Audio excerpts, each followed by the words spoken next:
بچے بڑے ہو گئے اور مائیں بھی تب چھوٹی ہوتی ہیں، بڑے ہو کے ریلائز کرتی ہیں کہ مجھے یہ چیزیں تربیت، اب بڑے بچوں کے لیے کیا ہوگا، جیسے ہم پوری زندگی تربیت کرنی ہے، اور بچے دور بھی چلے گئے ہیں، دوسرے ملکوں میں بھی ہیں۔ اس کے لیے نبی صلی اللہ علیہ وسلم نے ایک لطیفہ سنایا، نبی صلی اللہ علیہ وسلم نے ایک مزاح کیا، وہ سنانا چاہتا ہوں آپ کو۔ نبی صلی اللہ علیہ وسلم کے پاس ایک صاحب آئے، آپ کے سوال کا جواب دے رہا ہوں جی، بڑے غور سے سوال کا جواب سننا ہے۔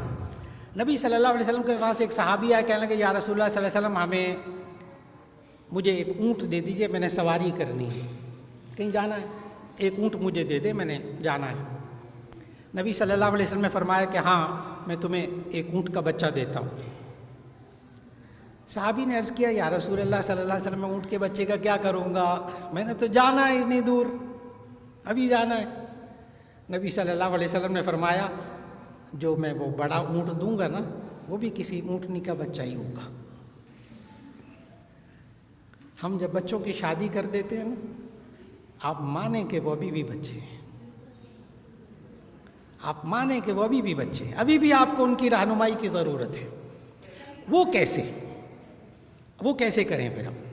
اب بڑے غور سے، یہ جو آج میں نے اتنا لمبا چوڑا لیکچر دیا ہے نا قرآن مجید کی آیات کے حوالے سے، ان سب کا خلاصہ کہ تربیت کسے کہتے ہیں، جو ہم نے شادی شدہ ہونے کے بعد بچوں کو بڑے ہو گئے تب بھی مائیں موجود ہیں، کیسے تربیت کریں ان کی، بچوں والے ہو گئے ہمارے بچے، اب تربیت کیسے کریں؟ تو اب میں تربیت کو دو چھوٹے چھوٹے جملوں میں بیان کرنے لگا ہوں، پوری تربیت کے فلسفے کو، پوری فلسفی اس میں دو جملوں میں آ جائے گی، جو بچوں کے لیے بھی بڑوں کے لیے بھی ہے۔ تربیت کسے کہتے ہیں؟ انسان کے اندر سے بری سوچوں نیگیٹو سینس، بری سوچوں، برے رویوں، غلط بیہیویئر، انسان کے اندر سے بری سوچوں، برے رویوں، برے اخلاق، بری عادتوں کو انسان کے اندر سے نکالنا، اچھی سوچیں، اچھے رویے، اچھے اخلاق، اچھی عادتیں پیدا کرنا، تربیت مکمل ہو گئی۔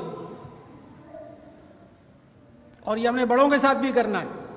بیٹی جوان ہو گئی، شادی کر دی، اس کے آگے بچے، بیٹا نیگیٹو نہیں سوچتے، بیٹا اپنی سوچ کو مثبت بناؤ، پازیٹیو بناؤ، کیا ہو گیا ہے، ہمت کرو، صبر سے کام لو، برداشت سے کام لو، ہو جاتا ہے ایسا گھروں میں۔ دیکھا، وہی اصول ہے جو ابھی بیان ہوئے قرآن کے اندر۔ تو یہ جو اللہ نے بچوں کی تربیت کے اصول بتائے ہیں قرآن کے اندر، یہ آپ مت سمجھیں کہ یہ چھوٹے بچوں کے لیے ہیں، یہ بچوں کے لیے ہیں، یہاں تک کہ آپ کے بچے بچوں والے ہو جائیں تب بھی یہی اصول ہیں ان کے لیے۔ بری سوچوں، برے رویوں، برے اخلاق، بری عادتوں کو ذہن سے نکالنا، اچھی سوچیں، اچھے رویے، اچھے اخلاق پیدا کرنا، تربیت مکمل ہو گئی۔ آپ کا جواب بھی ہو